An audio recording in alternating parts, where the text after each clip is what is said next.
Hello students, welcome to Magnet Brains. मैं रूपाली वर्मा। आज जो हम लेकर आए हैं वो क्लास 11th हिंदी कोर की हमारी बुक है आरोह भाग 1। उसके काव्य खंड का तीसरा अध्याय है घर की याद।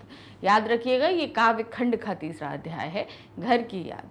और आज इसका हम करा रहे हैं मोस्ट इम्पॉर्टेंट क्वेश्चन। तो चलिए फिर से देखते हैं क्या है कि हमारी जो क्लास 11th है उसमें हमारे दो कोर्स चलते हैं, कोर और इलेक्टिव। तो अब जो हम में दोनों ही जो हमारे होते हैं, जैसे कोर और इलेक्टिव है तो दोनों में ही हमारी बुक्स अलग अलग चलती हैं। अब हम जैसे हम कोर करा रहे हैं तो कोर में हमारी बुक जो चलती है वो है आरोह भाग 1, वितान भाग 1, और इसके अलावा एक बुक और चलती है अभिव्यक्ति और माध्यम, जो कोर और इलेक्टिव में कंबाइंड रूप से चलती है, वहीं क्लास 11th और 12th में भी कंबाइंड रूप में चलती है। यानी कि कुछ चैप्टर क्लास 11th के हैं और कुछ क्लास 12th के हैं। आज जैसे हम करा रहे हैं अपनी बुक आरोह भाग 1, तो इस आरोह भाग में हमने क्या देखा कि हम आ गए इसको दो खंडों में विभक्त देखते हैं। जब हम बुक देखते हैं तो दो खंड में विभक्त है, काव्य खंड और गद्य खंड। तो सबसे पहले गद्य खंड था तो जो हम उसको करा चुके हैं। अब हम कर रहे हैं काव्य खंड, और काव्य खंड के हम करने जा रहे हैं चैप्टर घर की याद, जिसे हमारे सामने प्रस्तुत किया है भवानी प्रसाद मिश्र जी ने एक कविता में। और इसके हम कराएंगे मोस्ट इंपॉर्टेंट क्वेश्चन। तो इसका अभी तक detail explanation, NCERT solution, complete chapter revision, multiple choice question, ये सभी करा चुके हैं। तो आप जो मोस्ट इंपॉर्टेंट क्वेश्चन कर रहे हैं ना, ये हमारे टोटली वर्णनात्मक प्रश्न है, यानी कि सब्जेक्टिव क्वेश्चन है। अच्छा, ये चैप्टर शुरू करने से पहले इसकी पृष्ठभूमि आपको बता देना ज़रूरी है। भवानी प्रसाद मिश्र जी ने जो है वो स्वतंत्रता संग्राम में भाग लिया था। इस कारण से जो क्या है, उनको अंग्रेज़ों ने बंदी बनाकर जेल में डाल दिया था। तो उसी पर अब उस दौरान जो है उन्हें अपने घर की याद आ रही है, उसी पर उन्होंने ये पूरी कविता लिखी हुई है। तो ये पृष्ठभूमि थी। अब उसमें उन्होंने सभी के बारे में, पिता के बारे में, माँ के बारे में, भाइयों के बारे में, और क्या कहते हैं अपनी बहन के बारे में, सभी के बारे में बताया है। हमको पढ़ी है ना पूरी कविता हमने। तो चलिए अब इसके क्वेश्चन करते हैं। प्रश्न संख्या पहला है, परिवार के प्रति कवि की संवेदनाओं का वर्णन कीजिए। अब जो कवि हमारे जेल में बंद है, उनका क्या जो है वो चल रहा है, उन्होंने क्या चीज़ें बताई हैं अपने पूरे परिवार के सदस्यों के बारे में। सॉरी। कवि अपने परिवार से बहुत प्रेम करता है। उसे रह रहकर अपनी माँ, भाई, बहनों तथा पिता की याद आती है। वह अपनी माँ के स्नेह को कारागार में भी महसूस करता है। माँ का जो प्यार, अब चूंकि कहते हैं ना, जब हम घर वालों के साथ रहते हैं तो हमें उनकी याद नहीं आई, जाहिर सी बात है हम उनके साथ हैं तो उनकी याद कैसे आएगी, और कभी कभी हम उनके इंपॉर्टेंस को भी नहीं समझ पाते। लेकिन जब हम उनसे दूर होते हैं तब हमें उनमें से हर एक सदस्य की इम्पोर्टेंस हमें समझ में आती है, और हमें तब उनकी बहुत याद आती है। तो वही चीज़ यहाँ पर हमारे कवि के साथ हो रही है। जब वो इतनी दूर जेल में बंद हैं तो उन्हें घर के हर एक सदस्य की याद पूरी तरीके से आ रही, चाहे पिता का प्रेम हो, चाहे माँ का प्रेम हो, सभी कोई। वह इस स्थिति को सोचकर ही दुखी हो उठता है कि उसके कारण उसके पिता की आंखों में आंसू आ गए होंगे।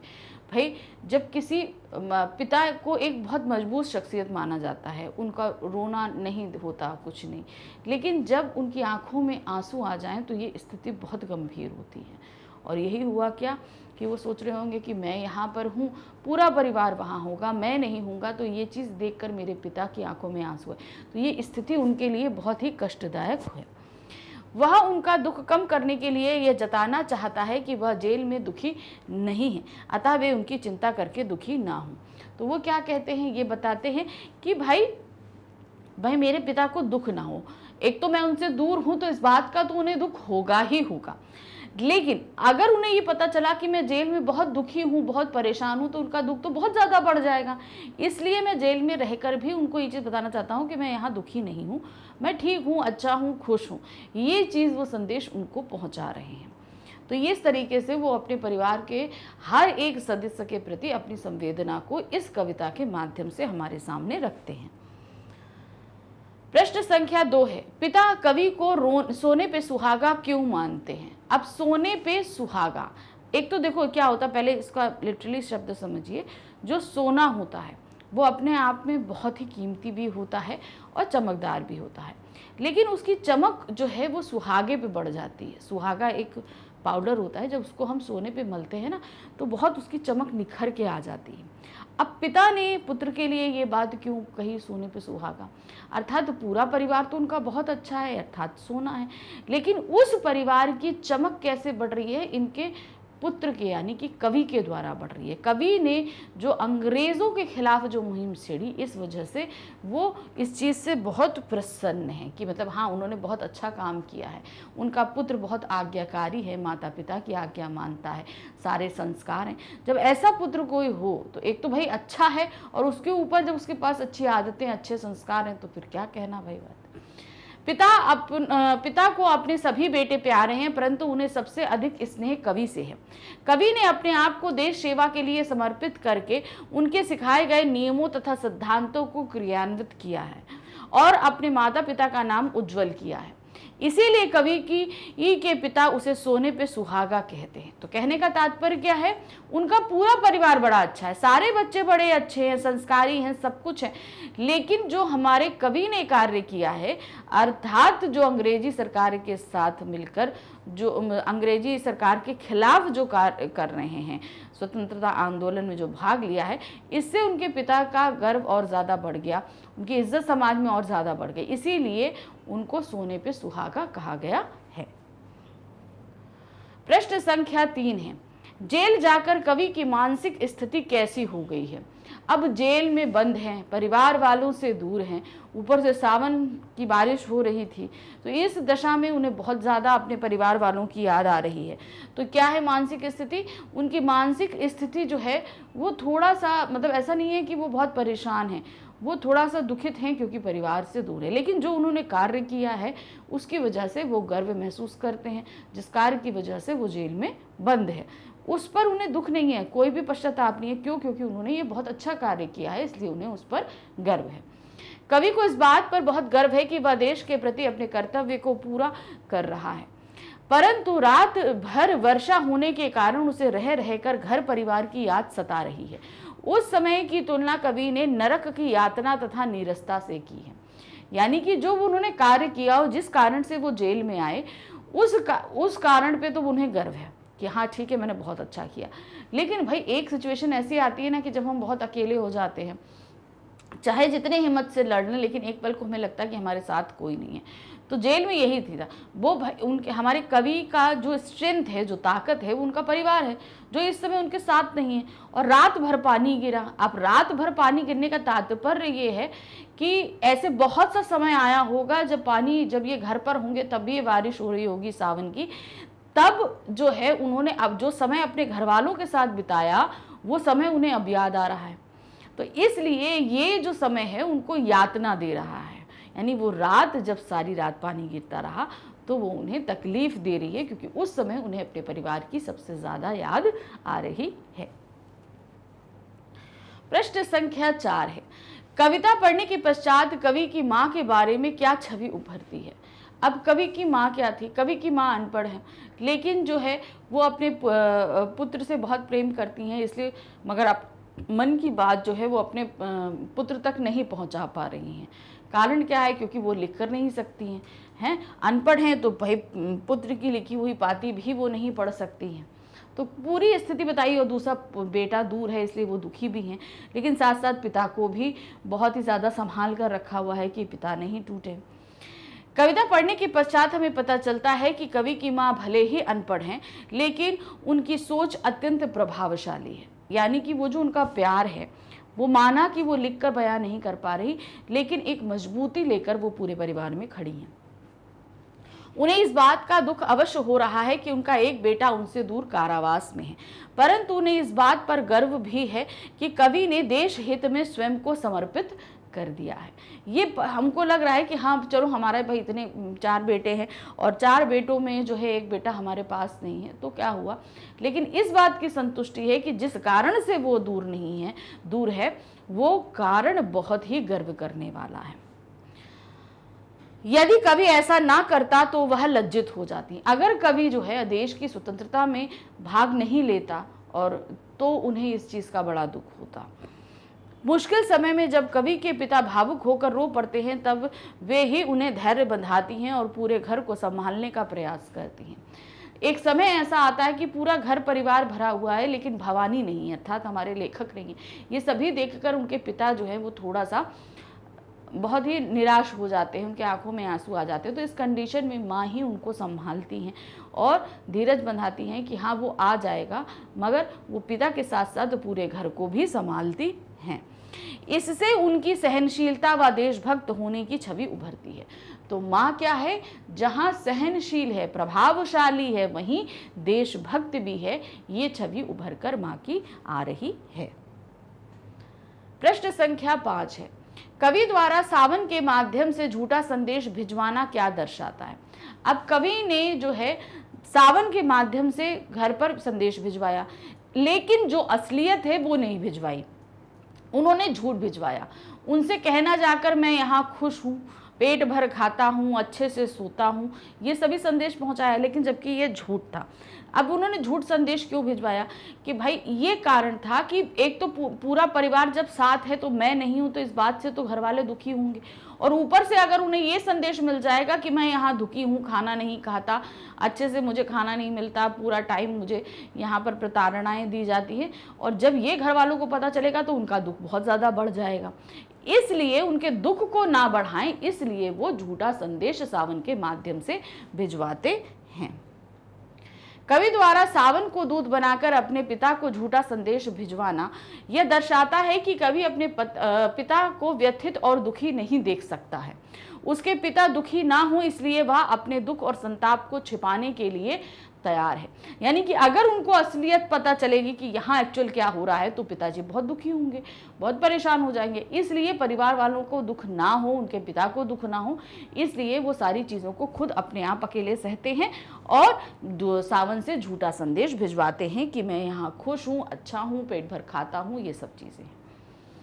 प्रश्न संख्या 6 है, प्रस्तुत कविता के आधार पर मिश्र जी की भाषा शैली पर टिप्पणी कीजिए।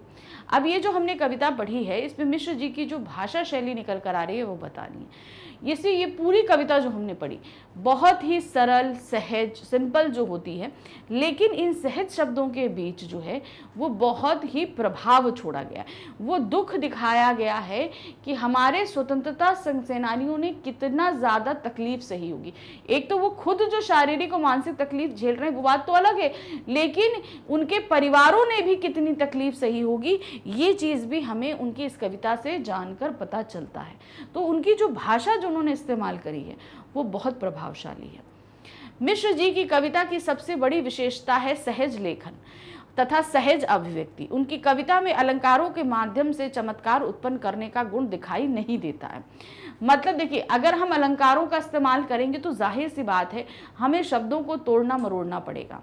तो अब उस कंडीशन में क्या होगा, भाषा थोड़ी सी जो है कठिन हो जाएगी। लेकिन मिश्र जी की जो बात है वो क्या है, वो सहज लेखन करते हैं, एकदम सहज, अर्थात एकदम सिंपल, जो आपको पढ़कर एक बार में समझ में आ जाए। ये चीज़ तो हम अपनी कविता पढ़कर भी देखी कि जब हम एक बार कविता पढ़ते हैं तो हमें एक ही बार में समझ में आ जाता है, उसको समझने के लिए हमें एफर्ट्स नहीं लगाने पड़ते। ये भवानी जी की खासियत है। अपितु अलंकार स्वाभाविक रूप से स्वयं ही आ जाते हैं। अब उन्होंने क्या किया, अलंकारों को फोर्सफुली डालने की कोशिश नहीं करी। अब इससे क्या हुआ, जब वो लेखन कर रहे थे तो उन्होंने अलंकारों पे ध्यान नहीं दिया कि हमें अलंकार डालने हैं या कुछ करना है। वो बस लेखन कार्य करते गए। लेखन कार्य करते करते अपने ही आप अलंकार आ गए। कि मतलब अब जैसे बहुत सारी चीज़ें हैं, हम बोलते बोलते भी बोल देते हैं। अब जैसे अभी हमने शब्द बोला बोलते बोलते, अब सिंपल हम आपसे यहाँ से बात कर रहे थे, लेकिन इसमें भी हमने आपके सामने कितने अलंकारों का इस्तेमाल कर दिया, आपको पता चला।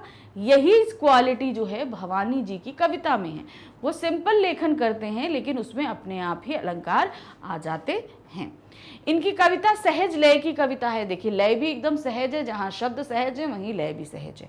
मिश्र जी ही में बोलचाल की गद्यात्मकता से लगते वाक्य विन्यास को कविता में ही बदल देने की अपूर्व क्षमता है। अब इसमें देखिए क्या है, जब हम इनकी कविताएं पढ़ रहे हैं आप सिंपल देखेंगे कि जैसे लगता है कि कोई गद्य है, ठीक है ना, गद्य में जैसे सिंपल हम लाइन लिखते हैं, उस गद्य को ही इन्होंने कविता में बदला है। ये एक बड़ी अच्छी महारत है। आप बाकी सब अगर कहीं पर पढ़ो कविता पढ़ो या गद्य पढ़ो तो उनमें आपको डिफरेंस समझ में आता है, लेकिन जब हम इनकी कविताएं पढ़ते हैं तो हमें गद्य और कविता में ज़्यादा डिफरेंस समझ में नहीं आता। क्यों? क्योंकि हम इसको पढ़ते समय देखिए उसमें गद्यात्मकता है, लय है, सब कुछ है, लेकिन जब हम उसको पढ़ रहे हैं तो उसमें गद्य की झलक भी हमको दिखाई देती है। इसी कारण उनकी कविता सहज है। इनकी कविताओं में भावों को मुख्य स्थान प्रदान किया गया है। अब जो चीज़ उन्होंने महसूस करी उसी चीज़ को इन्होंने कविता में रखी। हम सिर्फ इस कविता की बात कर रहे हैं, अगर भवानी जी के सारे रचनाओं पे जाए तो शायद थोड़ा समझाना और टफ हो जाएगा, लेकिन अब चूंकि हमारे सिलेबस में सिर्फ यही है तो हम इसी पे समझाते हैं आपको कि जब हम इस कविता को पढ़ते हैं तो एकदम सरल है, सहज है, और उन्होंने जो चीज़ें भोगी हैं उन्हें सिंपल सीधे सरल अक्षरों में लिख दी है। तो जो उनकी फीलिंग्स है, जो चीज़ वो महसूस कर रहे हैं, उन्होंने पूरे साफ तौर पर उसको निकाल के रखा है। कहीं कोई ऐसा बनावट या समथिंग कुछ भी नहीं है। प्रश्न संख्या 7 है, कवि ने स्वयं को अभागा क्यों कहा है? अब अभागा वो क्यों कह रहे हैं? क्यों? क्योंकि भाई घर में सभी मौजूद हैं, एक वो ही नहीं है। कवि को स्वतंत्रता आंदोलन में शामिल होने के कारण कारावास की सजा मिली है। उनके जेल जाने के कारण उनके माता पिता अत्यंत दुखी हैं और वह स्वयं को उनके दुख का कारण समझ रहा है, इसीलिए कवि ने स्वयं को अभागा कहा है। यानी कि पूरा परिवार एक साथ एकत्र है और उस पूरे परिवार में सिर्फ भवानी नहीं है। ये बात को देखकर उनके माता पिता बड़ा दुखी हो रहे हैं। अब उन्होंने जो कार्य किया है वो तो बहुत अच्छा है, इस कारण से वो कारावास में है, लेकिन कहीं ना कहीं अब काम उन्होंने अच्छा किया है, कारावास में है, लेकिन उनके माता पिता तब भी दुखी हैं। अब उनके दुख का सबसे बड़ा कारण है कवि का कारावास में होना, इसलिए वो खुद को इसके लिए जिम्मेदार ठहराते हैं कि मेरे कारण जो है मेरे माता पिता इतना दुखी है। प्रश्न संख्या 8 है, अपने पिता की किस परंपरा को कवि आगे बढ़ा रहा है? कौन सी परंपरा है? देशभक्ति की परंपरा को आगे बढ़ा रहा है। यानी कि पिताजी ने जो चीज़ें बताई हैं कि सरल जो सच्चा है, जो सही है, उसका साथ दिया जाता है, उसी परंपरा को उन्होंने आगे बढ़ाया। कवि के जेल जाने से दुखी उनके पिता को ढांढस बंधाते हुए उनकी माँ कहती हैं कि आपके देश प्रेम की इच्छा को जानकर और आपके प्रति अपनत्व की भावना के कारण ही वह जेल गया है।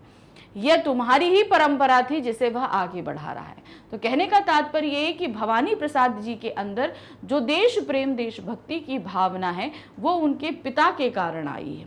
यानी कि पिता को अपने देश से बहुत प्रेम है, इसीलिए इस बात को, इसी परंपरा को उनके पुत्र भवानी ने आगे बढ़ाया है। यानी कि अब इस परंपरा का मतलब तात्पर्य होता है, ये होता है कि जो मैं उस चीज़ को अपना रही हूँ जो मेरे पिताजी करते थे, माताजी करती थी, जो उनकी सोच उनकी अच्छी थी, उनको मैंने किया। अब मेरी जो चीज़ अच्छी होगी वो मेरे बच्चे किएंगे, उनके बच्चे करें। तो इस तरीके से जो है वो हम उनकी परंपरा को निभा रहे हैं।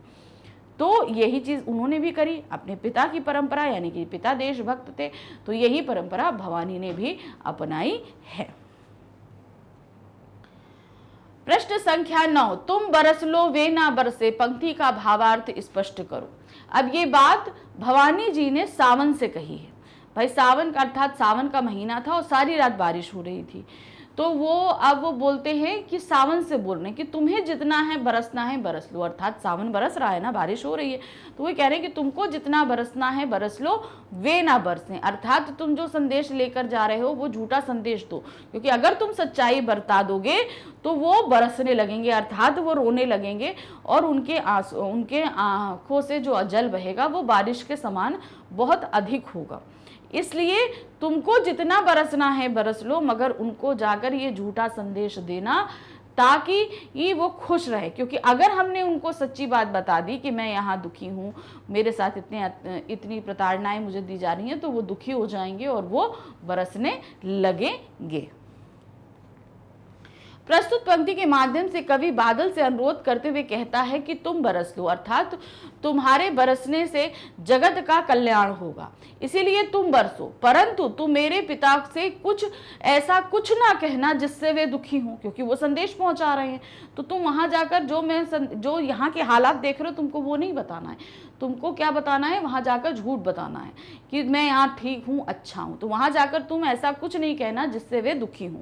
तुम्हारा बरसना लोगों के लिए मंगलमय होगा, लेकिन मेरे पिता के लिए दुख भरा हो सकता है, इसलिए तुम उन्हें कुछ न बताना। यदि उन्हें मेरी यातना के बारे में पता चला तो उनके दुखी होने से मुझे अत्यंत पीड़ा होगी। अर्थात जब वे मेरा दुख जान लेंगे तो वे भी बरसने लगेंगे, अर्थात वे भी रोने लगेंगे। इसलिए तुम बरसो, तुम्हारा बरसना कल्याणकारी है, मगर मेरे माता पिता को मत बरसने देना। प्रश्न संख्या 10 है, घर की याद कविता का प्रतिपाद्य लिखिए। अब ये पूरी कविता हमने पढ़ी है, काफी बड़ी कविता है, हमने पूरी पढ़ी है। अब इस पूरी कविता में क्या क्या आपको बताया गया है उसी को यहाँ पर आपको संक्षेप में लिख देना है। तो देखिए क्या है, घर की याद कविता में कवि ने जेल प्रवास के दौरान रात को वर्षा होने से हृदय में जागृत हुई कोमल भावनाओं के कारण अपने घर व परिवार के सदस्यों की याद आने का वर्णन किया है। तो क्या है, वो स्वतंत्रता आंदोलन के कारण कारावास में है, इस कारण वहाँ पर जब सारी रात सावन के महीने में बारिश हुई तो उनके दिल में अपने परिवार की जो याद आई उसी का वर्णन उन्होंने इस कविता में किया है। ममतामयी माँ, साहसी दृढ़ स्वभाव, मेहनती व भावुक पिता तथा भाई बहनों का स्मरण उनके हृदय में उनसे बिछड़ने की पीड़ा को अभिव्यक्त किया है। तो इसमें क्या है, उन्होंने घर के हर सदस्य के बारे में बताया है। ममतामयी माँ हैं, दृढ़ संकल्पी हमारे पिता हैं, दृढ़ संकल्पी पिताजी हैं, भाई हैं, बहन हैं, इनके स्नेहमयी रूप को बताया है, उनके साथ का बहुत ही मार्मिक चित्रण किया हुआ है और उनकी याद आने के कारण हमारे कवि को कैसा लग रहा है इसका भी बहुत ही खूबसूरत वर्णन है। प्रश्न संख्या 11 है, मौत के आगे न हिचके, शेर के आगे न बिचके, बोल में बादल गरजता, काम में झंझा लरजता। उपयुक्त पंक्तियों का भाव प्रकट कीजिए। ये पंक्तियां जो हमारे सामने कवि ने लिखी हैं, ये वो अपने पिता के बारे में बता रहे हैं। कह रहे हैं कि पिता जो हैं वो कितने मजबूत हैं। अब कहने का मौत के आगे ना हिचके, यानी कि सामने मौत खड़ी होगी तब भी वो इतने ज़्यादा निडर और मजबूत हैं कि वो हिचकते नहीं हैं। शेर के आगे ना बिचके, अब शेर आगे है या मौत आगे, बात एक ही चीज़ है।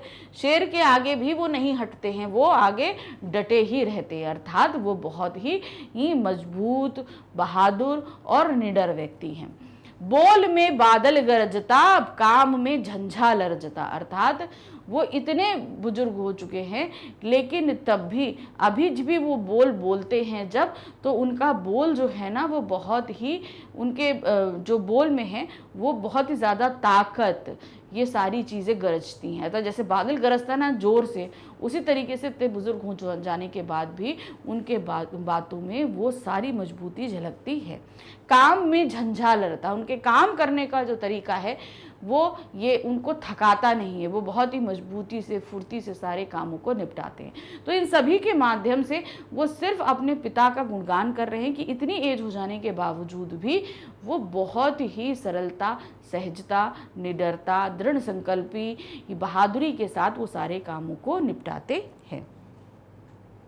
इन पंक्तियों में कवि ने अपने पिता के पौरुष और साहस का चित्रण किया है। जेल में रहते हुए कवि अपने पिता को स्मरण कर रहा है जो उम्र में वृद्ध है परंतु वृद्धावस्था उन पर प्रभाव नहीं डाल सकी। कहते हैं ना, जब हम माना कि भाई हम जवानी में काफ़ी ज़्यादा मजबूत रहते हैं लेकिन जैसे जैसे एज आती है तो वो मजबूती हमारी कम हो जाती है, लेकिन अभी भी पिता जो हैं उनके अंदर इस वृद्धावस्था में पूरी तरीके से मजबूती और साहस बरकरार है। वह अत्यंत साहसी हैं, मृत्यु सामने आने पर भी डरते नहीं हैं, शेर सामने आ जाए तब भी पीछे नहीं हटते हैं। वह शरीर और मन से स्वस्थ हैं, उनकी वाणी अत्यंत कड़कड़ी है। कड़कड़ी का तात्पर्य क्या होता है कि जैसे बादल गरजते हैं कड़कड़ाहट होती है बादलों में, वही कड़कड़ाहट उनकी आवाज़ में है। उनमें बादल के समान गर्जना है, उनके कार्यों में आंधी तूफान जैसी गति और ऊर्जा है। ये नहीं कि भाई वृद्धावस्था आ गई, धीरे धीरे चल रहे हैं, धीरे धीरे काम कर रहे हैं, नहीं, इस वृद्धावस्था में भी वो आंधी तूफान की गति से काम करते हैं, पूरी स्पीड से हर काम को अंजाम देते हैं। प्रश्न संख्या 12 है, वह तुम्हारा मन समझकर और अपनापन समझकर गया है सो ठीक ही है, यह तुम्हारी लीक ही है। उपर्युक्त पंक्तियों का केंद्रीय भाव स्पष्ट कीजिए। अब ये पंक्तियां जो हैं, जब हम क्या कहते हैं, वो पिताजी जो है वो बहुत मजबूत हैं, साहसी हैं, लेकिन जब वो पूरे परिवार को देख रहे हैं लेकिन साथ में वहाँ भवानी नहीं है, इस बात को लेकर वो थोड़ा सा विचलित हो जाते हैं। उनका दिल बैठने लगता है, उनकी मजबूती जो है वो जवाब देने लगती है। तब माँ उनको समझा रही हैं। माँ पिताजी को समझाते हुए क्या कह रही हैं? वह तुम्हारा मन समझकर और अपनापन समझकर, कहने का मतलब तो उसने देखा कि तुम देशभक्त हो, तुम्हारे ही मन को समझकर वो इस राह पर गया है और तुम्हें अपना समझता है, इसलिए तुम्हारी जिम्मेदारियों को अपने ऊपर लेकर गया है सो ठीक ही है, ये तुम्हारी लीक ही है। तुमने जो सिखाया है वो उसी को अपनाकर आगे बढ़ रहा है, ठीक है, और तुम्हारे रास्ते पर ही बढ़ रहा है। उसने जो किया वो एकदम ठीक है। तो मतलब वो अब माँ जो है वो पिताजी को समझाते हुए सारी बात कह रही हैं कि तुम्हारे सिखाए रास्ते पे चल रहा है, अब तो तुम जो है वो अपनी ये मजबूती नहीं छोड़ो, क्योंकि तुम अगर कमज़ोर पड़ोगे तो पूरा परिवार जो है वो कमज़ोर हो जाएगा, उन्हें कौन संभालेगा। छत से नीचे आने पर पिताजी अपने पांचों पुत्र भवानी को घर में नहीं देखा होगा तो उन्हें याद आया होगा कि वह तो जेल में है। यानी कि जब वो छत से नीचे उतर रहे होंगे तो घर में सब कोई है, 4 बेटे हैं, लेकिन 5वां पुत्र भवानी नहीं है। तब उन्हें ये याद आया कि अरे वो तो जेल में है। बस उनकी आंखों में आंसू टपकने लगे होंगे। तब माँ उन्हें धैर्य बंधाते हुए कहा होगा, भवानी देश की आज़ादी के लिए जेल गया है। काहे के लिए गया है? देश की आज़ादी के लिए जेल गया है। तो उसने ठीक ही किया है, ठीक है, इसमें दुखी होने की क्या बात है? जो वो कर रहा है वो एकदम सही है, इसमें दुखी होने की क्या बात है? तुम भी तो चाहते थे कि देश की स्वतंत्रता के लिए आंदोलन में भाग लेना चाहिए, यानी कि तुम भी तो देशभक्त हो, तुम भी ये चाहते थे कि स्वतंत्रता के लिए भाग लेना चाहिए, तो उसने तो वही किया है। तुम्हारी इच्छा और आशीर्वाद समझकर ही वे जेल गया है। देश की स्वतंत्रता के लिए त्याग बलिदान करना तो तुम्हारे परिवार की परंपरा है, भवानी भी उसी का पालन किया है, अतः दुखी मत हो। यानी कि तुम्हारे परिवार की परंपरा है कि तुम देश के लिए कार्यरत रहते हो, तो वही परंपरा को तो भवानी आगे बढ़ा रहा है, तो तुम क्यों परेशान हो रहे हो? अगर तुम इस तरीके से परेशान होगे तो घर के सभी सदस्य जो हैं वो परेशान हो जाएंगे, उनको कौन संभालेगा? तो माँ इस तरीके से पिताजी को समझाते हुए ये पंक्तियों को कह रही है। प्रश्न संख्या 13 है, कवि का भरा पूरा घर आज परिताप का घर क्यों है? उनका पूरा घर है भाई, 4 भाई हैं, 1 बहन है, माता है, पिता है और खुद वो भी है, वो 5वें पुत्र, पूरा भरा पूरा परिवार है, लेकिन आज परिताप का घर क्यों है? क्योंकि उस घर का एक सदस्य उनसे दूर जेल में बंद है। तो परिताप अर्थात दुख है, उन सभी को तकलीफ है। भाई घर का कोई भी सदस्य अगर तकलीफ में है तो क्या होगा? तकलीफ तो होगी ना। तो वही चीज है, उनको दुख हो रहा है। कवि के घर में सुख और स्नेह के सब साधन हैं। 4 मजबूत भुजाओं जैसे भाई हैं, सदा प्यार करने वाली बहनें हैं, ममतत्व बिखेरती माँ और प्रोत्साहन देने वाले पिताजी से घर भरा हुआ है। यानी इतने भाई बहन, माता पिता सभी को ये घर पूरा भरा पूरा परिवार है। आज जब कवि जेल में है तो उसके अभाव ने घर के प्रत्येक सदस्य को दुखी कर दिया है। अब क्या है भाई, कोई भी घर का सदस्य तो सभी पूरा घर ही दुख में है, तो वो भी दुख।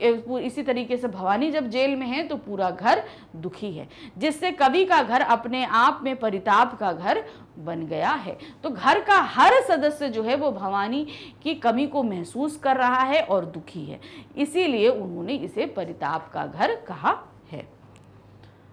प्रश्न संख्या 14 है, केवल स्त्रियों को ही घर का मोह नहीं सताता, कविता के आधार पर सिद्ध कीजिए। कहते हैं ना, स्त्रियां ज्यादा इमोशनल होती हैं, वो घर से ज्यादा बंधी होती हैं, लेकिन ये सारी चीजें हम कहेंगे सही नहीं है। ये कविता पढ़ने के बाद हमें तो बिल्कुल सही लगता है।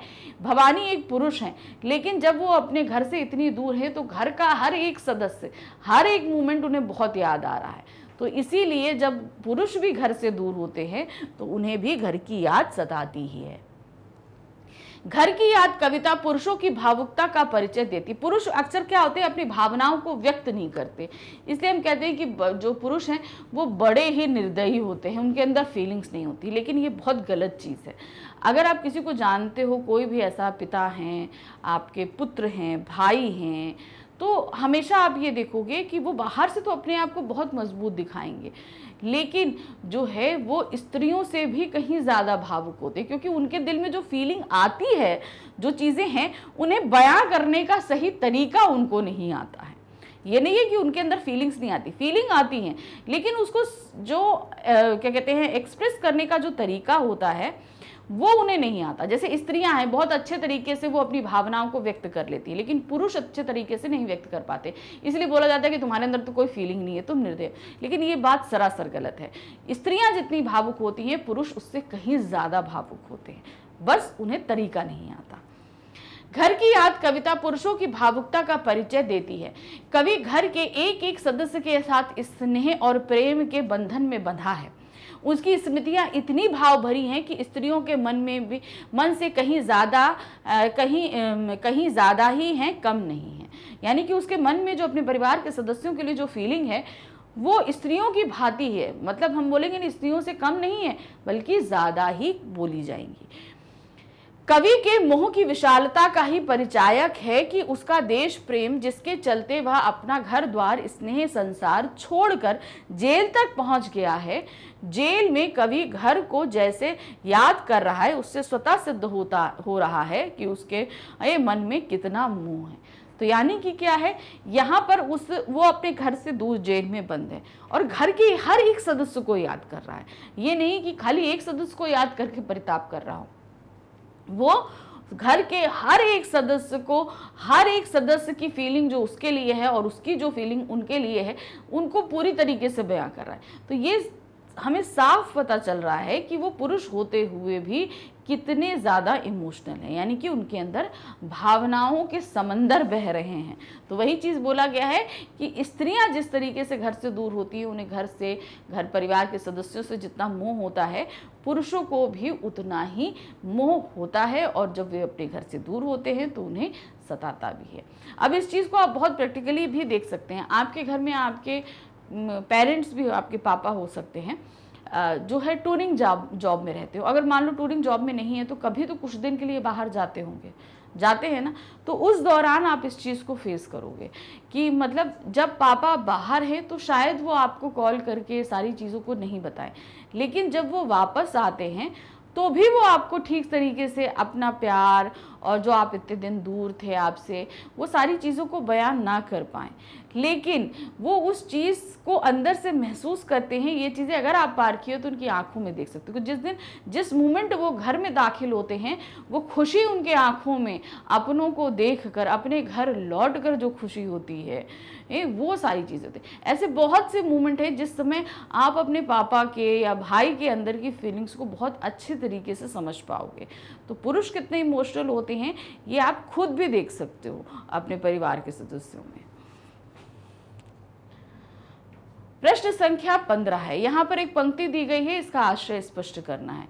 माँ की जिनकी स्नेह धारा का यहाँ तक भी ये पसारा है। तो यानी कि उन्होंने बताया कि माँ जो इतनी दूर है, घर पर है, उसका जो प्यार, जब मैं वहाँ पर था तो वो तो मुझे प्यार करती थी, लेकिन आज इतनी दूर हूँ मैं, अर्थात जेल में बंद हूँ, उससे दूर हूँ, लेकिन तब भी उसकी जो स्नेह और प्यार है, उसका जो साया है, वो मुझे यहाँ पर भी महसूस हो रहा है।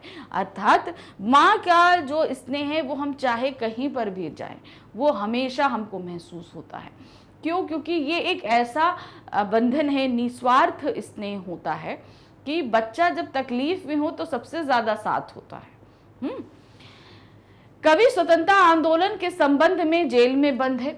बाहर वर्षा होती देख कवि को घर और परिजन याद आ रहे हैं। कवि को याद आता है कि उसकी मां ने अत्यंत कष्ट उठाए, वह अपने पुत्र को अत्यंत प्रेम करती है, उसको लिखना नहीं आता, अन्यथा वह उसको पत्र अवश्य लिखती। मेरी उसकी माँ क्या है कवि की, वो अनपढ़ है, उन्हें लिखना नहीं आता। अगर लिखना आता तो वो अपने प्रेम को, अपने दुख को वो जरूर उस पत्र में लिखकर मुझे बताती। परंतु उसका प्रेम कवि के प्रति कम नहीं है। यानी कि अगर उसका पत्र नहीं आ रहा, इसका मतलब ये नहीं है कि माँ उसको प्रेम नहीं करती, माँ उसको प्रेम करती है, लेकिन अब चूंकि अनपढ़ है इसलिए पत्र नहीं आ रहा है। और इसका मतलब ये नहीं है कि वो कम प्रेम करती है। उसके प्रेम की धारा का विस्तार जेल तक है, और जेल में रहकर भी कवि अपनी माँ के स्नेह को अनुभव कर रहा है। माँ उसे कितना प्यार करती है ये बात वो इससे, माँ से इतनी दूर रहकर भी उस चीज को महसूस कर रहा है। ये चीज उन्होंने इस कविता में बताई है। चाहे जितना दूर हो, कहते ना जब हम किसी से प्रेम करते हैं, हम चाहे भले जितना दूर हो, लेकिन उसका प्रेम हम हर जगह महसूस कर सकते हैं। वही चीज कवि की मां के साथ हुआ है। प्रश्न संख्या 16 है, कवि के साहसी पिता आज कच्चे क्यों हो गए हैं? अब साहसी हैं, मजबूत हैं, इतने दंड लगाते हैं वृद्धावस्था में, उनकी आवाज़ में लर्जा जो है क्या कहते हैं, बादलों जैसी कड़क है, काम में जो है झंझा लरसता है, सब कुछ है, लेकिन आज वो कच्चे पड़ गए हैं। इसका कारण ये है कि उनका जो प्रिय पुत्र है वो उनसे बहुत दूर है। इस बात से उनको अंदर ही अंदर तोड़ दिया। इस कारण से वो जो इतनी मजबूती थी वो कहीं अब गायब हो गई है और वो कच्चे पड़ रहे हैं। कवि के पिता जो साहस की जीती जागती मिसाल हैं, आज अपने प्रिय पुत्र को याद करते हुए कच्चे हो गए हैं। वे सोच रहे हैं कि उनका बेटा जेल में कितनी यातनाएं सह रहा है। उनका दुख हृदय इस बोझ को नहीं संभाल पाता और उनकी आंखों से आंसू बहने लगते हैं। अब वो पिता इतने मजबूत हैं, इतने साहसी हैं, इसके बावजूद जब वो देख रहे हैं कि उनका पुत्र उनसे दूर है तो इस बात से वो बहुत दुखित हो रहे हैं और उनके आंखों में आंसू आ जाते हैं, अर्थात वो कच्चे पड़ जाते हैं, अर्थात वो थोड़ा निर्बल हो जाते हैं अपनी पुत्र की याद के कारण। कच्चे पड़ने का तात्पर्य यहाँ पर सिर्फ यही है कि जो इतना मजबूत इंसान था वो अपने प्रिय पुत्र की याद में आज बहुत अपने आप को निर्बल और कमजोर महसूस कर रहा है। प्रश्न संख्या 17 है, कवि बादलों से कौन सा संदेश छिपाने को कह रहा है? कौन सा संदेश छिपाने? जो सच में एक्चुअल में जो हो रहा है उस बात को छिपाने के लिए, अर्थात वो यहाँ बहुत दुखी हैं, घर वालों की याद आ रही है, पेट भर खाना नहीं मिलता है, यहाँ पर यातनाएं दी जा रही है, ये सारी बातों को वो छिपाने के लिए कह रहे हैं। कारण ये है क्योंकि अगर ये सारी बातें घर वालों को पता चल जाएंगी तो उनका दुख और ज़्यादा बढ़ जाएगा। तो इसीलिए वो बादलों से ये सारा संदेश छिपाने के लिए कहते हैं। कवि ये नहीं चाहता कि जेल के कष्टों के विषय में उसके परिजनों को पता चले। ये अतः वह बादलों से कहता है कि घर से दूर रहकर वह बड़ा दुखी है। यह बात घर तक मत पहुंचाना, उन्हें मत बताना कि मैं अस्त हूँ और स्वयं नहीं जानता कि मैं कौन हूँ। हे सावन, मेरे प्रियजनों के समक्ष मेरा कोई दुख मत बताना। यहाँ पर मैं अस्त हूँ, अस्त मतलब मैं यहाँ दुखी हूँ, मैं यहाँ पूरे घर वालों को याद कर रहा हूँ, मुझे यहाँ सताया जा रहा है, ये सारी बात जो है तुम जाकर मत बताना। ये बात चीजें बताई कह रहा है, यही संदेश वो छिपाने के लिए कह रहा है कि वहां जाकर तुम झूठ बोलना, झूठ संदेश देना कि मैं यहाँ सब कुछ सही हूँ, खुश हूँ, अच्छा हूँ, कोई तकलीफ नहीं है, ये बात बताना। लेकिन जो कुछ सच घटित हो रहा है ये बात वहां जाकर मत बताना, नहीं तो वो दुखी हो जाएंगे। प्रश्न संख्या 18 है, बहन आई बाप के घर, हाय रे परिताप के घर। उपयुक्त पंक्तियों का आश्रय क्या है? अब देखिए क्या है, बहनें जो हैं वो ब्याह करके चली जाती हैं अपने घर में, ससुराल चली गई, अपने वहाँ रह रही, लेकिन जब कुछ दिन के लिए वो घर आती हैं तो वो घर खुशियों का घर बन जाता है, क्योंकि वहाँ सभी खुश होते हैं बहन के आने पर। बहन आती है इतने दिन बाद, अपने परिवार वालों से मिलती है, तो एक तरीके से बहुत खुशियों का माहौल रहता है जितने दिन भी बहन वहाँ पर रहती है। लेकिन अभी वो परिताप का घर है। क्यों? क्योंकि वहाँ पर भवानी के ना होने के कारण सभी दुखी हैं। तो अब बहन जब आई होगी, खुशियाँ साथ लाई होगी, लेकिन यहाँ तो सभी को दुखी देख रही। उसे भी जब पता चला कि उसका भाई यहाँ नहीं है तो वो भी दुखी हो गई होगी। है ना। तो यहाँ पर परिताप का घर, इन पंक्तियों का मतलब है बहन जब बाप के घर आई तो वो सोच कर आई थी कि मैं यहाँ खुशियाँ लेकर आ रही हूँ और सभी यहाँ मेरे आने से बहुत खुश होंगे, लेकिन जब यहाँ आकर उसको पता चलता है कि भाई नहीं है और यहाँ पर तो सभी दुखी हैं, और उसी दुख में वो भी शामिल हो जाती है, अर्थात वो भी बहुत दुखी हो जाती है भवानी के ना होने पर। कवि सन 1942 के भारत छोड़ो आंदोलन में भाग लेने के कारण जेल में रह रहा है। सावन में वर्षा होती देख उसको अपने घर की याद सताने लगी है। कवि सोच रहा है कि उसके 4 भाई और 4 बहनें हैं। सावन में लड़कियां अपनी माँ के घर आया करती, ये एक परंपरा है, जब कि सावन का महीना लगता है तो उस दौरान लड़कियां अपने मायके आती हैं। उसकी बहन भी अपने बाप के घर आई होगी, यानी कि उनकी बहनें भी आई होंगी घर। वहां उसने अपने छोटे भाई को नहीं देखा होगा तो उसका हृदय संताप से भर गया होगा। अब वो तो ये सोच कर आई कि भाई चलो मैं अपने सावन का महीना है अपने घर में बिताऊंगी, खुश होंगे सभी लोग, लेकिन जब वो यहाँ आती है तो पता चलती है अरे मेरा तो भाई ही नहीं है यहाँ पे, तो उसका हृदय भी दुख से भर गया होगा। अपने भाई से मिल ना पाने का उसको बहुत दुख हुआ होगा। उसको लगा होगा कि पिता का घर तो परिताप अर्थात अत्यधिक दुख का घर बन गया है, कि वो तो खुशियां लेकर आई थी लेकिन ये घर तो पहले से ही इतना दुखी बना हुआ है। क्योंकि भाई ना होने के कारण। इसीलिए बहन आई बाप के घर, हाय रे परिताप के घर, यानी बाप के घर अर्थात दुखी घर में वो आई है। प्रश्न संख्या 19 है, कवि सावन के माध्यम से अपने पिता के पास क्या संदेश पहुंचाना चाहता है। अब कवि जो है सावन है, सावन के माध्यम से पिता के साथ क्या पहुंचाना चाह रहा है, वो संदेश पहुंचाना चाह रहा है कि मैं यहाँ बहुत खुश हूँ, स्वस्थ हूँ, अच्छा हूँ, मेरे को देखकर आप लोग वहाँ दुखी मत होइएगा, मतलब मैं दूर हूँ तो कोई बात नहीं, मैं यहाँ खुश हूँ। कवि चाहता है कि सावन उसके पिता को धैर्य बंधाए और कहे कि उनका पुत्र जेल में आनंद से रह रहा है। वह वर्षा तो करे परंतु ऐसा कुछ ना करे कि उसके पिता की आंखें उसकी याद करके बरसने लगे।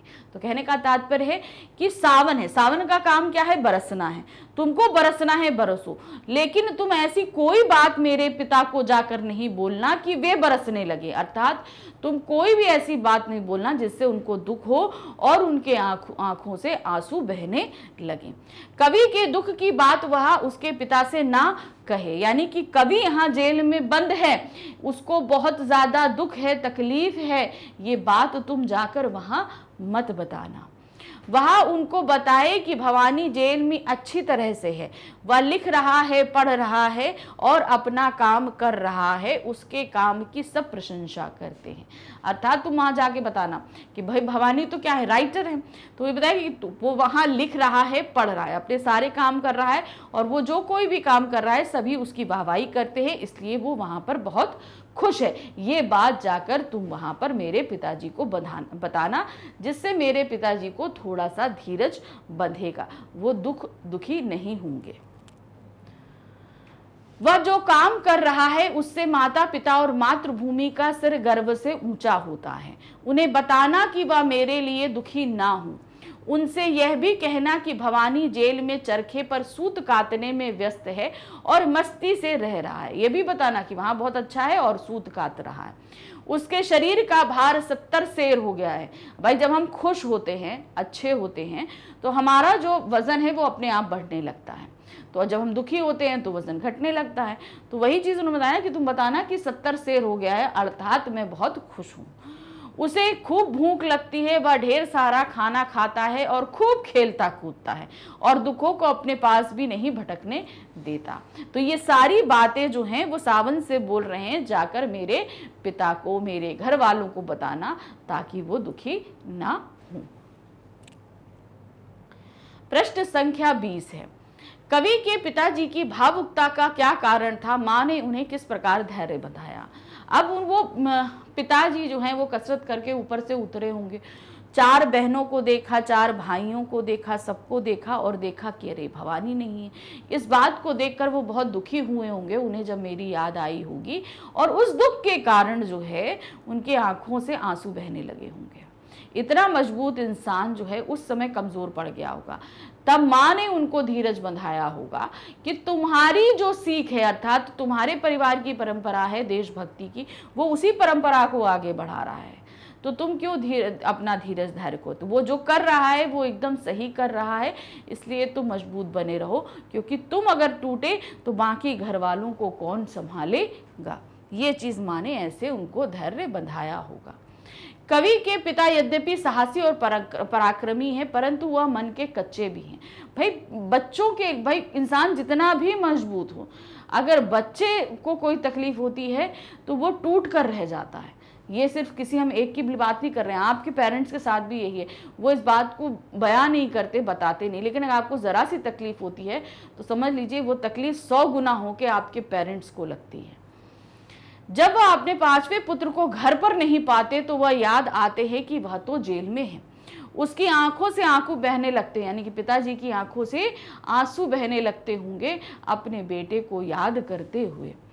कवि की माँ अपने पति की इस भावुकता को समझती है और वह जानती है कि वह अत्यंत स्नेही व्यक्ति हैं। भाई वो ऊपर से जितने मजबूत दिख रहे हैं, लेकिन उनकी वाइफ जानती हैं कि वो कितने भावुक हैं अपने बच्चों को लेकर। तो तब उन्हें समझाती हुई कहती है, माँ अत्यंत गंभीर और धैर्यवती है। वह अपने पति को समझाती है कि उनका पुत्र देश हितार्थ जेल गया है, देश के हित के लिए वो जेल गया है। इसमें उसको उनका आशीर्वाद भी प्राप्त है, यानी कि जो वो देश के लिए काम कर रहा है, ये आशीर्वाद तुमने ही दिया है, तुमने ही उसको सीख दी है, इसीलिए वो इस कार्य में है। और जो वो कार्य कर रहा है वो गलत नहीं है, वो अच्छा कार्य है। यह उसकी ही इच्छा थी तथा यह परिवार की ही परंपरा थी। यदि वह ऐसा ना करता तो उसकी माँ की कोख लज्जित होती। अतः उनको दुखी नहीं होना चाहिए। इस प्रकार माँ ने कवि के पिता को धैर्य बंधाई होगी। यानी कि अगर वो अपने देश के लिए काम नहीं करता, जेल नहीं जाता, तो शायद मेरी कोख लज्जित हो। कोख लज्जित होने का तात्पर्य है कि पुत्र द्वारा जो है कोई ऐसा काम किया जाए जो बहुत ही निंदनीय हो, तो वो कोख लज्जित होती है। लेकिन यहाँ पर उन्होंने बहुत गर्व का काम किया है, इसलिए कोख को सम्मान पहुंचाया है। तो जो वो काम कर रहा है वो सही है, इसलिए तुम अपने आप को संभाले रखो। यही कहकर माँ ने पिता को धीरज बंधाई होगी। प्रश्न संख्या 21 है, कवि ने अपनी माता के संबंध में जो विचार हैं उन्हें अपने शब्दों में लिखिए। कवि ने अपनी माता के संबंध में जो चीज़ें बताई हैं वो लिखनी है कि माँ बहुत ही जो है स्नेहमयी है, धैर्यवान है, ठीक है, और साथ ही साथ वो एक अनपढ़ हैं, लेकिन तब भी जो है उनके स्नेह का साया जेल तक पूरी तरीके से फैला है। उनके स्नेह को वो जेल में रहकर भी महसूस कर रहे हैं। माना कि दुख का समय है, मैं उससे दूर हूँ, लेकिन उन्होंने पूरे घर को संभाल के रखा है, धीरज बंधा के रखा है। पिता जब कमज़ोर पड़ रहे हैं तो माँ ने ही उनको संभाल कर रखा हुआ है। कवि अपनी माता को बहुत स्नेह करता है तथा उनका आदर करता है। कवि की माता बिना पढ़ी लिखी हैं, उसने जीवन में बहुत कष्ट उठाए हैं। माँ भी अपने पुत्र को बहुत चाहती है। कवि जब अपनी माँ की गोद में सिर रख लेता है तो कुछ समय के लिए अपने सभी दुख दर्दों को भूल जाता है। माँ की गोद एक ऐसा पीसफुल एरिया होता है जहाँ पर हम थोड़ी देर के लिए लेट जाए तो समझिए कि हम सबसे ज़्यादा सिक्योर और बहुत ही सुकून पाते हैं। माँ के प्रेम की धारा इतनी प्रबल है कि कवि को जेल में भी उसका अनुभव हो रहा है। यानी कि माँ का जो प्रेम है, जो उसका प्यार है, वो माना यहाँ से जेल से बहुत दूर है, लेकिन उनका जो प्यार का साया है वो कवि जेल में रहकर भी महसूस करता है। उसका विस्तार जेल के भीतर तक है, यानी कि उनके प्रेम का जो छां है, जो साथ है, वो उन्हें जेल के अंदर भी महसूस हो रही है। माँ को लिखना नहीं आता, इसलिए वह पत्र लिखकर अपने पुत्र की कुशलता ज्ञात नहीं कर सकती है। बोलते ना भाई, हमें अब उस समय तो भाई ये मोबाइल इंटरनेट वगैरह नहीं थे, अब जेल में तो ऐसे भी ये सब नहीं चलती। अगर पत्र लिखना आता तो वो पत्र लिखकर बताती है। अब चूंकि उनको लिखना नहीं आता, इसलिए वो पत्र लिखकर ना अपना हाल बता सकती है और ना ही मेरा हाल जान सकती है। यदि वह लिखना जानती तो उसको पत्र अवश्य लिखती। कवि की माता समझदार है, पिता के विचलित होने पर उनको समझाती तथा धैर्य बंधाती है। तो जहां एक तरीके से माँ जो है अपने पुत्र से बहुत प्रेम करती है, वहीं जब उनके पिता धीरज खो देते हैं तो उनको भी धैर्य बंधाना, उनको भी संभालना, पूरे परिवार को संभालना, इस तरीके से एक मजबूत, धैर्यवान, समझदार, स्नेही माँ का एक प्रतिरूप कवि की माँ के रूप में मिलता है।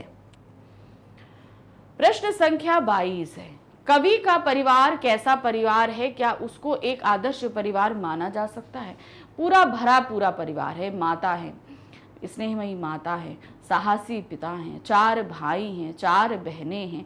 भाई बहुत ही मजबूत हैं, उनके सहारा देने वाले, बहनें स्नेहमयी हैं। और आज जब कवि उनसे दूर हैं तो पूरा परिवार जो है दुखित है। तो इस तरीके से हम कह सकते हैं कि हाँ, उनका परिवार एक आदर्श परिवार हम मान सकते हैं और सभी मिलके रहते हैं। कवि का परिवार एक संयुक्त परिवार है। उसके परिवार में उसके माता पिता हैं, उसके 4 भाई, कवि 5वां सबसे छोटा भाई है, उसके 4 बहनें हैं। कवि के भाई एक दूसरे को चाहते हैं तथा सहयोग पूर्वक घर में रहते हैं। बोलते ना भाई कई भाई हो तो आपस में लड़ते हैं, लेकिन नहीं, वो 5 भाई आपस में मिलजुल कर बड़े ही प्रेम से रहते हैं। उनकी बहनें भी स्नेहशील हैं, यानी कि अपने भाइयों से, अपने परिवार से बहुत अधिक प्रेम करती हैं तथा सभी परिवारजनों से गहरा लगाव रखती हैं। कवि के पिता साहसी, पराक्रमी और कर्मठ व्यक्ति हैं, यानी कि वो मुश्किलों से डरते नहीं इसलिए साहसी हैं, कार्य करने में पीछे नहीं हटते इसलिए कर्मठ हैं, और साथ ही पराक्रमी हैं, यानी कि उनकी सोच जो है पराक्रम वाली, जैसे उनके अंदर देशभक्ति की भावना है, तो वो देशभक्ति की भावना का संचार उन्होंने अपने पुत्र के अंदर भी किया है। तो इससे पता चलता है कि उनके पराक्रम का, कि उन्होंने भी कभी देशभक्ति अगर उनके सिर्फ मन में नहीं है, उन्होंने कुछ देश के लिए अच्छे काम किए होंगे, तो इसलिए वो ऐसे पिता भी हैं। वह अत्यंत स्नेहशील तथा भावुक हैं। वो जो है स्नेहशील क्यों है? क्योंकि वो अपने 5वें पुत्र से बहुत ज़्यादा प्रेम करते हैं। और भावुक इसलिए बताया गया क्योंकि जब वो पूरे परिवार को इकट्ठा देखते हैं और 5वां पुत्र अर्थात जब भवानी वहाँ नहीं है तो उनको देख कर वो रोने लगते, आंसू आ जाते हैं, तो इसलिए उस जगह उनकी भावुकता का भी पता चलता है। परिवार के प्रधान होने के नाते वह सभी से प्रेम करते हैं तथा सभी के हितों का ध्यान रखते हैं। अब चूंकि घर में वो सबसे बड़े हैं, प्रधान है ना, घर के सबसे बड़े को हम प्रधान कहते हैं, तो वो इस नाते पूरे घर की पूरी देखभाल करते हैं, अच्छे से उन्हें सबको साथ में लेकर चलते हैं, सब कुछ है, और सभी से प्रेम करते हैं, सबकी ज़रूरतों को ध्यान रखना सब कुछ है। कवि की माता अत्यंत गंभीर तथा धैर्य रखने वाली महिला है। माँ को एक स्वरूप ऐसा होता है कि भाई वो ठीक है, माँ है, बस ठीक है, काम है, ठीक है, लेकिन इनकी माँ जो है वो बहुत ही मजबूत सशक्त लेडी हैं, धैर्यवान है। भाई परिवार में जब मुसीबत आती है तो कहते हैं स्त्रियाँ सबसे पहले अपने विवेक को खो देती हैं, लेकिन उनकी माँ जो है उन्होंने पूरे अपने विवेक को बनाए रखा है और साथ ही साथ पूरे परिवार को धीरजता बंधा रही हैं, धैर्य बंधा रही है। पिता थे मजबूत, पिता को भी वो धीरज बंधा रही हैं, और इतनी मुश्किल घड़ी में भी पूरे परिवार का ध्यान रखी है, सबको एक साथ लेकर चल रही हैं। परिवार में सभी मिलकर रहते हैं तथा एक दूसरे के हितों का ध्यान रखते हैं। कवि अपनी माता से प्रेम करता है तथा उसकी गोद में सिर रखते ही सारे दुख भूल जाता है। वह ऐसा काम नहीं करता कि उसके परिवार की बदनामी हो। उसने अब वो जेल गया है तो जेल जाने का कारण क्या है? अपने देश के लिए गया, तो ऐसा तो उन्होंने काम नहीं किया है कि बदनामी हो। वो ऐसा काम कर रहा है ताकि उसके परिवार की वाहवाही हो। वह अपने पिता को चिंतित और दुखी देखना नहीं चाहता है। इस प्रकार कवि का यह संयुक्त परिवार एक आदर्श परिवार की श्रेणी में आता है। तो अगर हम कहें कि ये जो कवि का परिवार है तो एक संयुक्त परिवार भी है, जो बहुत अच्छी बात है, और साथ ही साथ आदर्श परिवार भी है। सब लोग इससे सीख ले सकते हैं। प्रश्न संख्या 23 है, घर की याद कविता का सारांश अपने शब्दों में लिखिए। अब ये पूरा हमने कविता पढ़ी है, अब इसका सारांश यानी कि जो कविता में पूरा बताया गया है उसको हमें शॉर्ट करके इसमें लिखना, यानी कि एक समरी बनानी। सारांश का मतलब क्या होता है? आपको समरी बनानी है इस पूरी कविता की। तो अब देखिए, कविता तो पूरी पढ़ी, अब सारांश देखिए कैसे लिखेंगे। घर की याद कविता कवि भवानी प्रसाद मिश्र की कविता है। इस कविता में व्यक्तिगत तत्व मिलते हैं। व्यक्तिगत तत्व क्यों? क्योंकि उन्होंने अपने बारे में बताया। भाई कवि जब करता है तो वो बहुत सारे टॉपिक के बारे में लिखता है, लेकिन यहाँ पर उन्होंने अपने बारे में, अपने परिवार के बारे में, यानी अपने व्यक्तिगत लाइफ के बारे में लिखा गया है। कवि 1942 में भारत छोड़ो आंदोलन में गांधी के आह्वान पर जेल गए थे। सावन के महीने में होने वाली वर्षा ने उनके मन प्राण में घर की स्मृतियां जगा दी। जब वो जेल में बंद थे तो सावन के महीने में जो बारिश हो रही थी, इसके कारण उनके मन में घर के जो यादें हैं वो जागृत हो जाती हैं। कवि के 4 भाई तथा 4 बहनें हैं। वे सभी परस्पर बड़े सहयोग तथा प्रेम भाव से रहते हैं। कवि की माँ पढ़ी लिखी नहीं है, परंतु वह बड़ी स्नेहमयी है। कवि उनकी स्नेह धारा का प्रवाह जेल तक अनुभव कर रहा है। कि चार बहनों के बारे में बताया, चार भाइयों के बारे में बताया, माँ के बारे में बताया। अपने पिता उसके पिता अत्यंत साहसी और जीवट व्यक्ति हैं। वे मृत्यु से नहीं डरते हैं। उनकी वाणी में बादल के समान गर्जना तथा कामों में तूफान की तेजी है। वे दौड़ते, हंसते, कसरत करते तथा गीता पाठ करते हैं। छत से नीचे आने पर अपने 5वें पुत्र के जेल में होने की याद आने पर उनके नेत्रों से आंसू गिरने लगते हैं। उनको भावुक होकर रोते देख कवि की माँ उनको सांत्वना देती हैं। वह उन्हें बताती हैं कि देश हित में जेल जाकर उनके पुत्र ने उनका मान बढ़ाया है और उनकी इच्छा को पूरा किया है। जो उसने काम किया है ये बहुत ही मान बढ़ाने का काम है और ये उनकी इच्छा थी, यानी कि पिता की इच्छा थी कि वो खुद भी देश प्रेमी थे, तो उनके पुत्र ने भी उसी चीज को आगे बढ़ाया है। देश के लिए त्याग करना उनके परिवार की परंपरा है, इसी को वो आगे बढ़ा रहे हैं। यदि वह जेल न जाता तो वो अपनी माँ की कोख को लजाता। यह सुनकर उसके पिता ने अपने आंसू पोंछकर कहा होगा, मैं रो नहीं रहा हूँ। यानी कि जो काम किया है उस चीज के लिए मैं गर्व महसूस करता हूँ, मैं रो नहीं रहा हूँ, ये बात पिता ने कही होगी। कवि सावन को अपना संदेश वाहक बनाकर अपने पिता के पास संदेश भेजता है। वह सावन से कहता है कि वह उसके पिता को उसके बारे में बताए कि वह जेल में मजे में है। वह खेलता है, कूदता है, पढ़ता है, लिखता है, काम करता है। वह चरखे पर सूत काटता है। उसका वजन 70 सेर हो गया है। उसे खूब भूख लगती है तथा वह भरपेट खाता है। वह उसको धैर्य बंधाए तथा खुद दुखी ना होने के लिए कहता है। यानी कि मैं यहाँ खुश हूँ, जेल में हूँ, खुश हूँ, आनंद से रह रहा हूँ, सारी चीजें बहुत मजे से हूँ, मेरी वजह से दुखी ना हूँ। यही संदेश वो बादल के माध्यम से अपने घर में पहुंचाता है। कवि सावन को सावधान करता है कि वह कोई ऐसी वैसी बात ना कह दे जिससे पिता दुखी हो। मतलब तुमसे जो मैं कह रहा हूं तुम यही जाकर कहना, कोई बात नहीं, ऐसी वैसी बात मतलब जो यहाँ हो रहा है एक्चुअली ये बातें जाकर नहीं कहना। अगर तुम वो कहोगे तो पिता दुखी हो जाएंगे। वह यह सच उनको ना बताए कि कवि जेल में उदास है, दुखी है तथा निराश है और किसी से बोलता चालता नहीं है, किसी के साथ उठता बैठता नहीं है। अर्थात ये सच वो उनको ना बताए, नहीं तो वो दुखी हो जाएंगे। तो इस तरीके से जो कविता में पूरा सारांश जो बात कही गई हैं उन सभी को आपको यहाँ स्मॉल करके फटाफट लिख देना है। मतलब आपको उस सारी चीज़ों को हम बहुत लंबा करके नहीं लिखेंगे क्योंकि ये एक सिर्फ सारांश है और चूंकि कविता लंबी है, जब हम सारांश भी बनाएंगे तो भी वो ऐसा नहीं है कि 1-2 पैराग्राफ में समेट जाए, उसके वो भी काफ़ी लंबा जाएगा। तो इसलिए ज़्यादा डिटेल में किसी भी बात को हमें नहीं लिखना, जो चीज़ है इनिशियल लेवल पर हमें फटाफट लिख देनी है। प्रश्न संख्या 24, भुजा भाई प्यार बहने से कवि का क्या आश्रय है। यानी कि भुजा भाई, भुजा का तात्पर्य क्या होता है। अब जैसे हमारी ये भुजाएं हैं तो ये हमारा ये सपोर्ट है ना, हमारा सभी काम में सहयोग देती हैं, मेरी मजबूती का सिंबल है ना। तो अब उसी तरीके से उन्होंने बताया कि जो भाई हैं वो मेरी भुजाएं हैं, अर्थात वो मुझे सहयोग देते हैं, मुझे मजबूती देते हैं, और बहनें क्या हैं, वो मुझे प्यार देती हैं। ये बात उन्होंने इस कविता में बताई है। कवि के परिवार में 4 भाई और 4 बहनें हैं। जेल में रहते हुए उसे अपने परिवार की याद आ रही है। वह अपने भाई बहनों को स्मरण कर रहा है।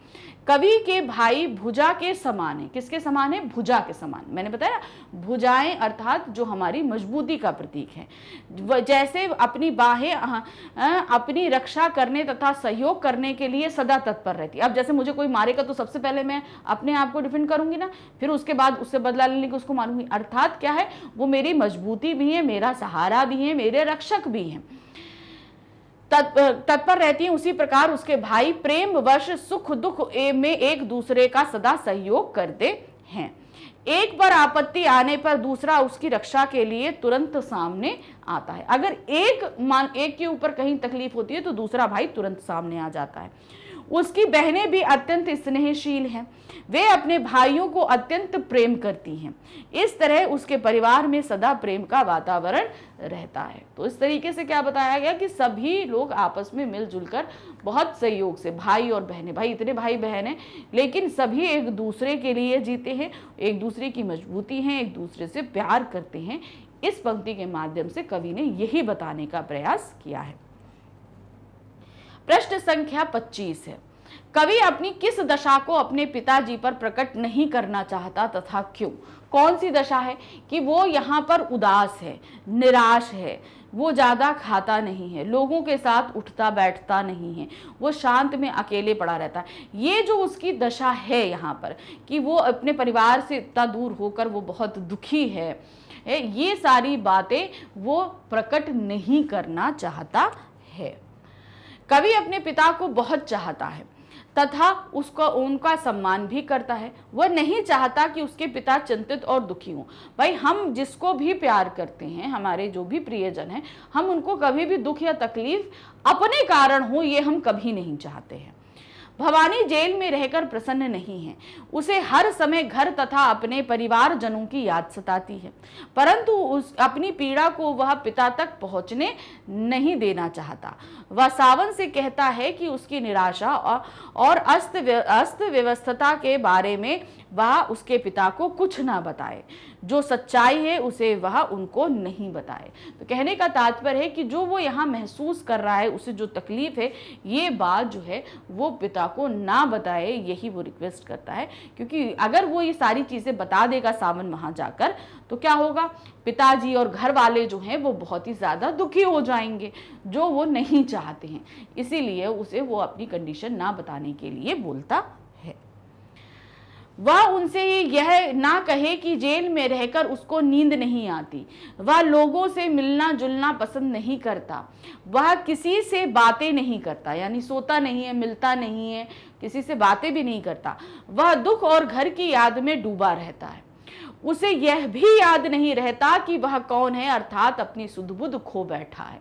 यानी कि वो यहाँ पर रहकर अपने परिवार वालों को इतना याद कर रहा है कि उसकी कंडीशन यहाँ पर बहुत ज़्यादा बुरी है।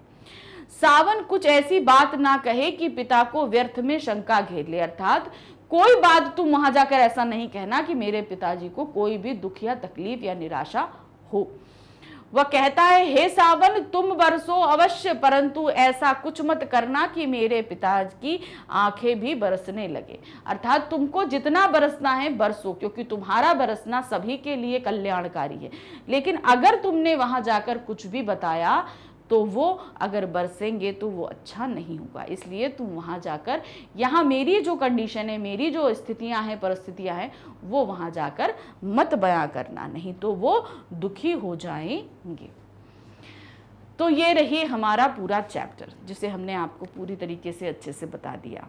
कविता बहुत लंबी थी और एकदम सरल है, कोई मुश्किल कविता नहीं थी कि इसमें कोई ऐसी चीज़ हो जो हमें समझ में नहीं आए। तो अच्छे से हमने इस कविता को पढ़ा और इससे अच्छे से क्वेश्चंस भी किए। लेकिन आपको एक चीज़ और बताती हूँ कि मैग्नेट ब्रेन्स एक ऐसा प्लेटफॉर्म है जो आपको किंडरगार्टन से लेकर क्लास 12 तक के सभी क्लासेस की 100% फ्री एजुकेशन देता है। आप किसी भी क्लास में हैं, कोई भी सब्जेक्ट पढ़ना चाहते हैं, यहाँ पर आकर आप जितने चाहें उतने वीडियो देखिए, जितनी बार देखने हैं उतनी बार देखिए। इसके लिए आपको कोई पेमेंट नहीं करना, कोई पैकेज नहीं लेना, कोई कूपन नहीं लेना। और ये सभी फ्री वीडियोस आपको YouTube पे, हमारी वेबसाइट magnetbrains.com पे और हमारा ऐप जिसे आप प्ले स्टोर से डाउनलोड कर सकते हैं, तीनों ही जगह 100% फ्री में देख सकते हैं। आपको कुछ पेमेंट नहीं करना है। ऑनलाइन पढ़ते समय हमें बहुत सारी परेशानियों का आता है, सही टॉपिक ढूंढना, सही चैप्टर ढूंढना, एक टॉपिक से दूसरे टॉपिक पे जाना, हमें कई बार कई तरह की परेशानियों को फेस करना पड़ता है। लेकिन अगर आप हमारी वेबसाइट और ऐप पर आते हैं तो आपको इन परेशानियों से भी निजात मिल सकती है। यहाँ पर हमने आपके लिए हर एक चीज़ व्यवस्थित ढंग से तैयार करी है ताकि आपको कोई भी परेशानी का सामना ना करना पड़े। यहाँ पर आप आए, अपने मीडियम सेलेक्ट कीजिए, उसके बाद क्लास सेलेक्ट कीजिए, अपना सब्जेक्ट सेलेक्ट कीजिए, अपनी बुक सेलेक्ट कीजिए और उसके बाद चैप्टर सेलेक्ट कीजिए। चैप्टर सेलेक्ट करते ही आपके सामने सारे पैटर्न्स हैं। हम हर चैप्टर के साथ कुछ पैटर्न्स को फॉलो करते हैं, जिसके अंतर्गत हम एक चैप्टर आपको कई वे से समझाते हैं। तो सबसे पहले तो हम डिटेल एक्सप्लेनेशन करते हैं, जहां चैप्टर को समझाते हैं। फिर एनसीईआरटी सॉल्यूशन, यानी कि एनसीईआरटी बुक के क्वेश्चंस के आंसर विद जो क्वेश्चंस हैं वो विद सॉल्यूशन आपको देते हैं। उसके बाद मल्टीपल चॉइस क्वेश्चन है, मोस्ट इंपॉर्टेंट क्वेश्चन जिसमें आपको सब्जेक्टिव क्वेश्चंस बनाते हैं, कंप्लीट चैप्टर रिवीजन है। इसके अलावा एग्जाम्स के दौरान मैग्नेट बेन सैम्पल पेपर्स रहता है। बोर्ड एग्जाम्स जो क्लासेस होती हैं 10th और 12th, उनके लिए प्रीवियस ईयर क्वेश्चन पेपर्स भी सॉल्व करके दिए हैं। तो इस तरीके से हमने हर एक पैटर्न आपके लिए कवर किया है, ताकि आपके लिए आपकी पढ़ाई को हम आसान बना सकें। तो अच्छे से पढ़िए, बढ़िया से पढ़िए और अच्छे अच्छे मार्क्स लेकर आइए। बस टेंशन मत लीजिए, ना ही स्ट्रेस लीजिए, क्योंकि जब हम टेंशन और स्ट्रेस में पढ़ाई करते हैं तो हमारी पढ़ाई नहीं अच्छे से हो पाती है। तो ये तो रहा हमारा काव्य खंड का तीसरा अध्याय। तो अभी और भी अध्याय बाकी हैं, तो मिलेंगे नेक्स्ट वीडियो में नेक्स्ट चैप्टर के साथ में। Thank you for watching, bye bye.